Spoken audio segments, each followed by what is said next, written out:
Hello and welcome to our special edition of World Today. It has been a year of doom, destruction and unimaginable loss for many.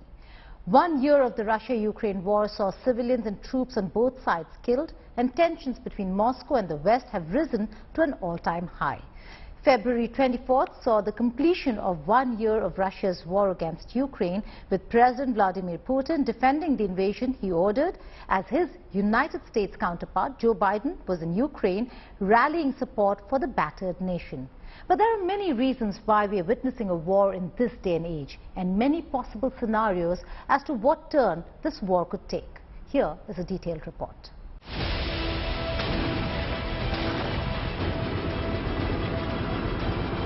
In the early hours of February the 24th, Russian President Vladimir Putin ordered his troops into Ukraine. Kyiv's Western allies had been warning of a looming Russian aggression for months. Even so, Putin's decision came as a shock to many in Ukraine and across the world. I'm atop a T-64 Russian tank, and they are now preparing to roll in to the border areas, the front lines. Speaking on Russian state television, he announced the launch of what he called a special military operation to demilitarize and denazify Ukraine. Республики Донбасс обратились к России с просьбой о помощи. The People's Republic of Donbass asked Russia for help. In this regard, under Article 51, Part 7 of the Charter of the United Nations, with the approval of the Russian State Federal Council, and in accordance with the Friendship and Mutual Assistance Treaties with the Donetsk People's Republic and Luhansk People's Republic, ratified by the Russian Parliament on February 22nd, I decided to conduct a special military operation. Moments later, the first explosions were heard across Ukraine. A multi-pronged attack. Russian forces entered Ukraine from 3 fronts: from Belarus, from Crimea, which is under Russian control since 2014, and from the Donbas region of Donetsk and Luhansk into eastern parts of Ukraine.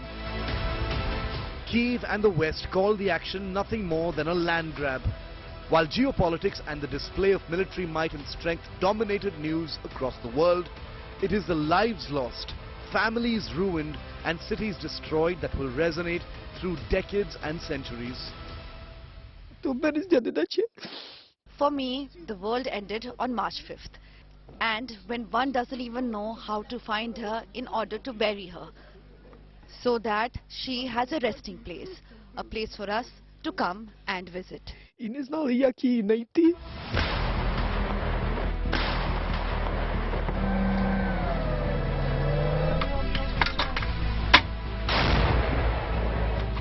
There was resistance, and the Ukrainians were determined to fight back. Outnumbered and ordered to surrender by an approaching Russian vessel, a small group of Ukrainian troops stationed on Snake Island, a tiny but strategic Black Sea outpost, responded with this.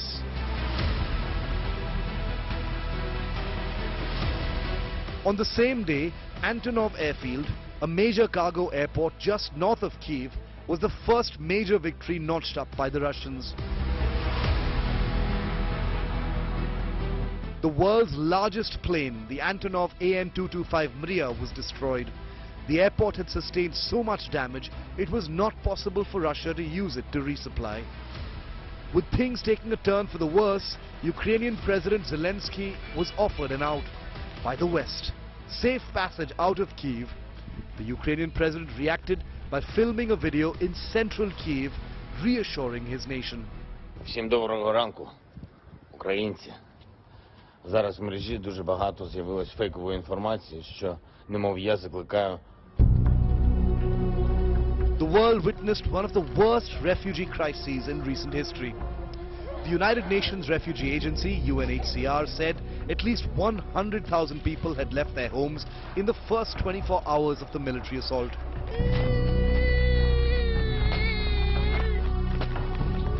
In the beginning of March, thousands of cars formed queues at the borders, with people waiting several days to cross into neighboring Poland.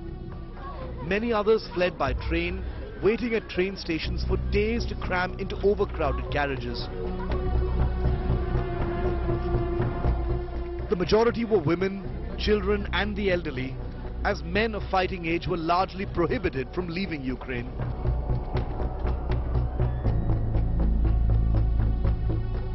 As part of war strategy, Ukrainian forces were destroying critical infrastructure like bridges to prevent the Russian forces from advancing further, like the main bridge over the Irpin River, which made evacuations difficult.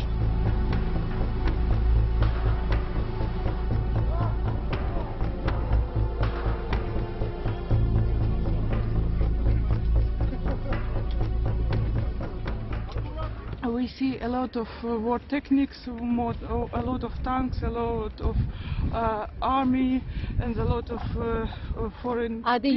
Are they Ukrainian or Russian? No, it's not Ukrainian people. It's not Ukrainian. It's Russian people, and we go through these people here, and the Ukrainian car stopped and pick up in the car and bring here and across the bridge. Yes, yes. Then and you came walking. These people help us to survive.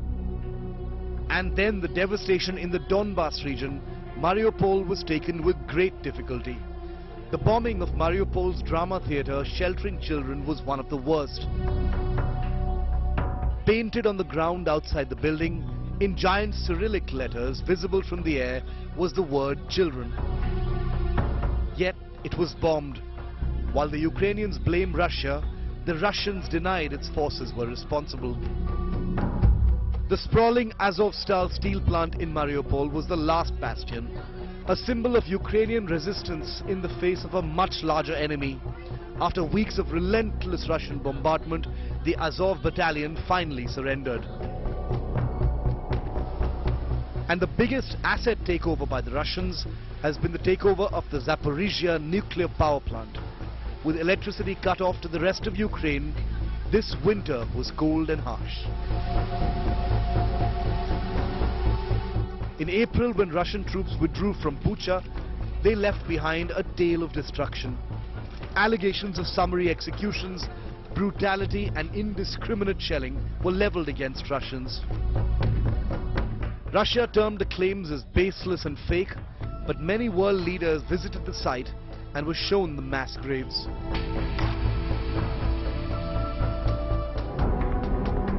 For Russia, while it has an upper hand in this war, things did not go as planned. It was not a quick finish as Moscow expected. Moskva, the flagship of Russia's Black Sea fleet, sank on April the 14th. While Ukraine claimed it hit the Moskva with anti-ship cruise missiles, sparking a fire that detonated stored ammunition, Russia blamed a fire of unknown origin. Whatever the reason, the loss of the guided missile cruiser was a major military embarrassment for Russia and the biggest wartime loss of a naval ship in 40 years.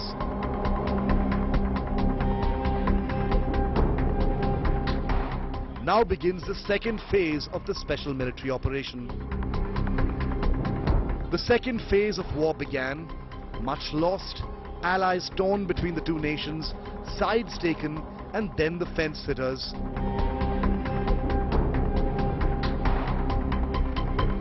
The balance of power certainly was not tilted towards the aggrieved. Geopolitics and historical alliances have played a key role in ensuring neither is defeated. While the West, Europe and the US are with Ukraine, two of the world's largest economies, China and India, are standing with Russia.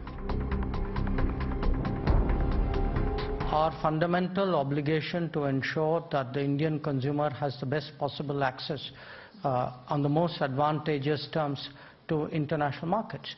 And in that respect, quite honestly, we have seen that the India-Russia relationship has worked to advantage.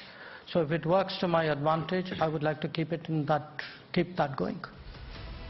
The world is divided when it comes to this war. With prolonged hostilities, fatigue has set in. There have been 25 UN resolutions and none that have really made an impact on the ground. Ukraine still stands and America still stands with Ukraine. Why did Russia go to war? Ukraine has had a checkered history of having governments which are either pro-Russia or pro-West. The ousting of Yanukovych in 2014, followed by pro-West governments, led to talk of Ukraine joining the European Union and NATO. Russia was clear that it will not have American jets in its backyard, as did the US when it came to not having Russian missiles in their backyard, which led to the famous Cuban Missile Crisis of the 60s. Putin signed decrees paving the way for annexing Ukrainian territories of Kherson, Zaporizhia, Donetsk and Luhansk, trying to create a buffer zone between Russia and Ukraine should it continue to harp on being part of NATO, which will remain a pipe dream for a long time, a realization that the Ukrainian president had just months into the war. Just ahead of the one-year anniversary, a very strong message was sent out by the US with Joe Biden's visit to Ukraine. New military aid for Ukraine worth $500 million and additional sanctions against Russia. The military aid package will include artillery ammunition, anti-armor systems and air surveillance radars. You said that you didn't know when we'd be able to speak again. That dark night, 1 year ago, the world was literally at the time bracing for the fall of Kyiv. Seems like a lot longer ago than a year, but think back to that year. Perhaps even the end of Ukraine. You know, 1 year later, Kyiv stands, and Ukraine stands. Democracy stands. The Americans stand with you, and the world stands with you. We spoke about the long-range weapons and the weapons that may still be supplied to Ukraine, even though it was not supplied before. Mr. President, I know that a powerful package of defense support for Ukraine is expected, and right now, such an important package is an unmistakable signal that Russian revenge attempts will have no chance. And together, we will protect our Ukrainian cities.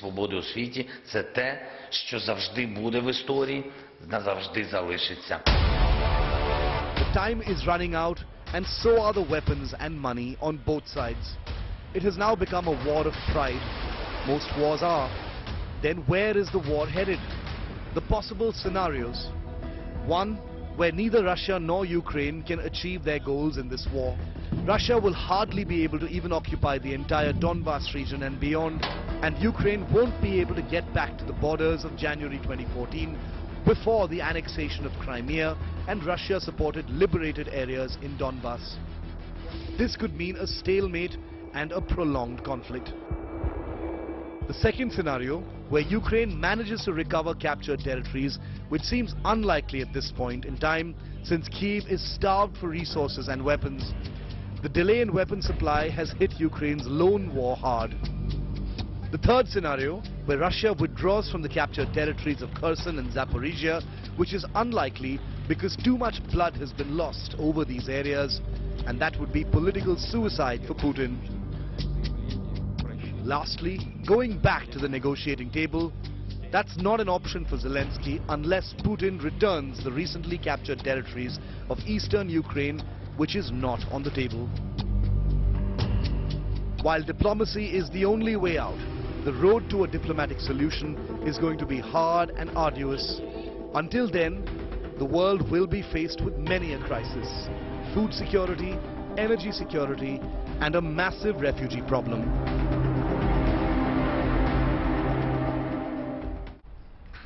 One year of the Russia-Ukraine war, and it doesn't seem like this war is going to end anytime soon. Whether Russia is going to give back the captured territories or whether they're going to come to the negotiating table, that's a question that needs a lot of debating and answering.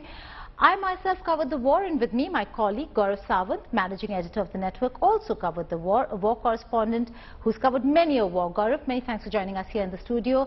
1 year of the Russia-Ukraine war. We've seen a lot. We've seen the kind of support that Ukraine has got, but also the kind of support Russia has got. And in that, where do you see the war headed? Is it a long-drawn affair, or will we see an end to the war with the UN resolutions, the 25th resolution now, come to an end?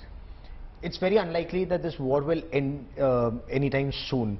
The fact that both sides are preparing for a spring offensive, the fact that the Russians are talking about amassing 300,000 troops, the fact that Ukrainians are now looking for longer range weapons, they're getting additional tanks, they're looking for longer range missiles, they're getting a lot of air defense and surveillance equipment, they want offensive weapons. So 1 year after this conflict, you've reported it from both sides.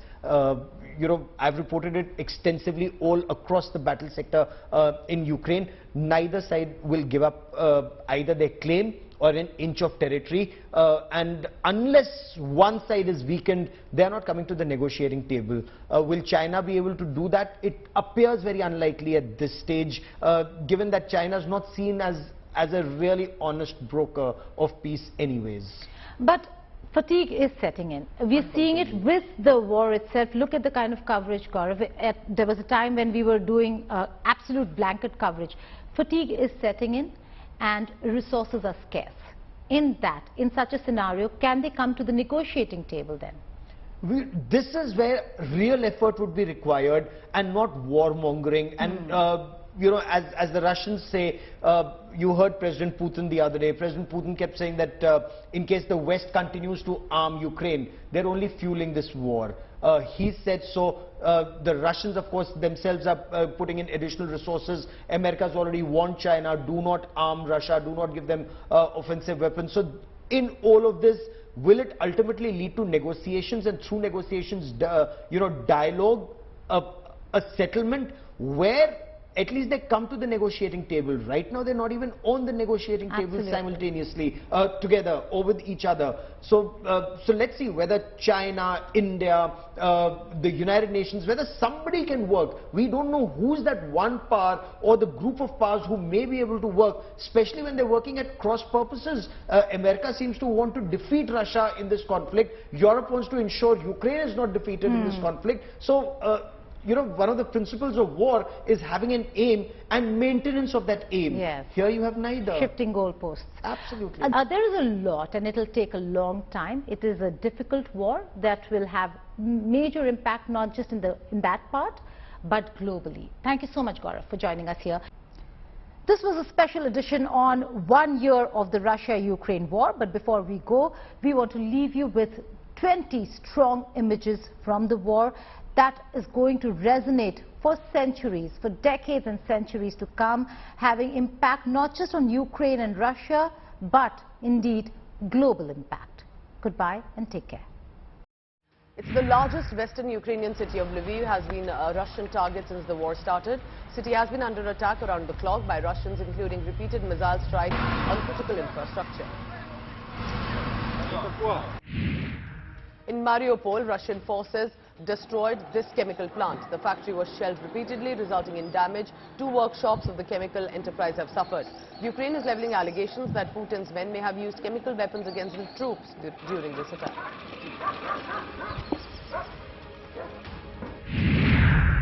Ukraine's Odessa, known as the Pearl of the Black Sea, has been now reduced to mere rubble after coming under heavy bombardment.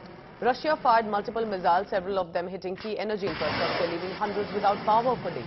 1 year later, historic center of Odessa has now been added to the UNESCO World Heritage List.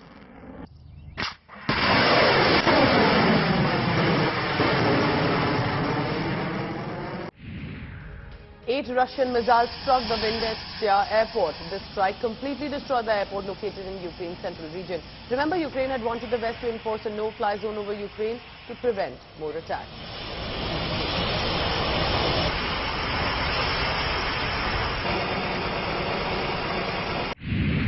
In the past 1 year, there have been supermarkets, for example, this one that was also destroyed by a Russian missile strike in Kharkiv.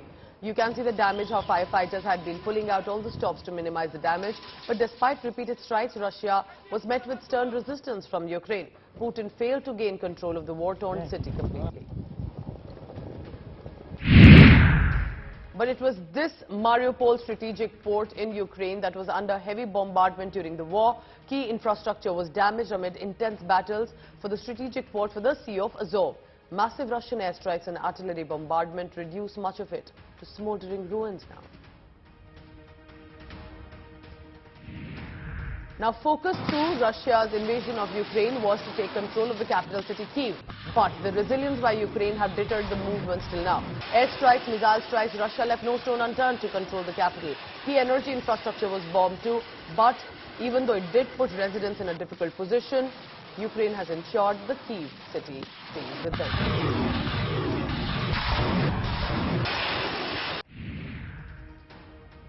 Amping its attack on Ukrainian infrastructure, Russians targeted a key administrative building in Kharkiv. Building was heavily damaged after the strike. Several vehicles were damaged too. City had been facing incoming troops from Russia, considering proximity to the region.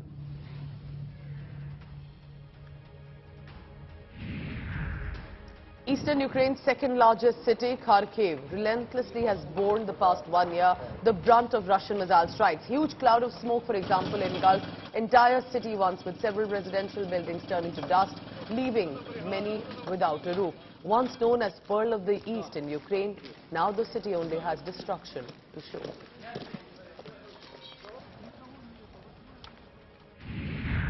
One of the biggest attacks by Russia was on Dnipro, which is Ukraine's fourth largest city in the southeast region. Known as one of the deadliest attacks, Russian missiles struck a residential building, killing at least 40 civilians, as per authorities. Key infrastructure damaged, leaving hundreds of people without power.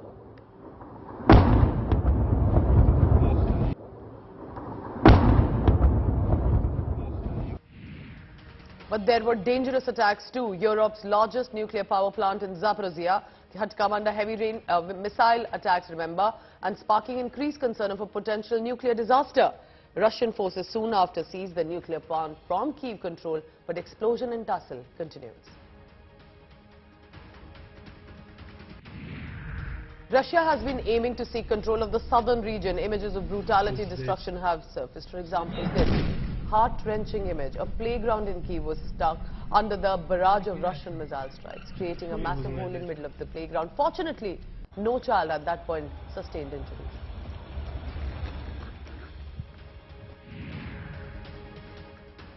But this war has seen loss of life and destruction that this generation hasn't seen before. While Putin's men have been accused of war crimes, visuals of mass graves in Ukraine's Bucha sent shockwaves across the globe. Unidentified bodies found in these mass graves dug in the town just outside Kyiv city. Ukraine has claimed 400 civilians were killed. In Russia's attempt to take the Kyiv city, it was Bordyanka which bore the brunt in this fight, because the drone footage shows the cost of the war, unimaginable destruction caused by the conflict, reducing this outskirts area to rubble. Residential buildings, hospitals, nothing was left in this wasteland. And it was brutality since beginning. Even on day 12 of the invasion, a mass explosion had taken place in an oil depot in Russia's controlled region, Luhansk. Russia blamed the attack on Ukrainian shelling after injuries were sustained. Putin declared Luhansk an independent region on 21st February. When Russia waged the war, all cities in Ukraine came heavily under attack, be it on land or on air. As per Ukrainian officials, there has been at least 5,000 missile strikes and 1,000 other airstrikes by Russia ever since the war began a year ago.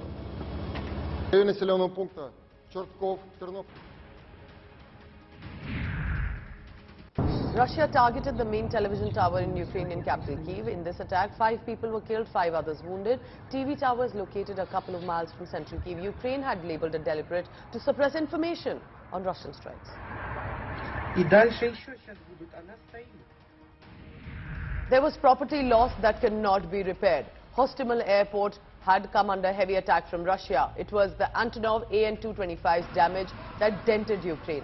This was Ukraine's flagship craft, world's biggest cargo aircraft, forever now destroyed in the Russian strike. Just days since Russia had waged the war, 6 war helicopters flew over Hostomel and alarmed residents that Putin and his men may attack every major civic infrastructure in the country. And it did happen. These visuals were caught on camera, sending shockwaves across the world.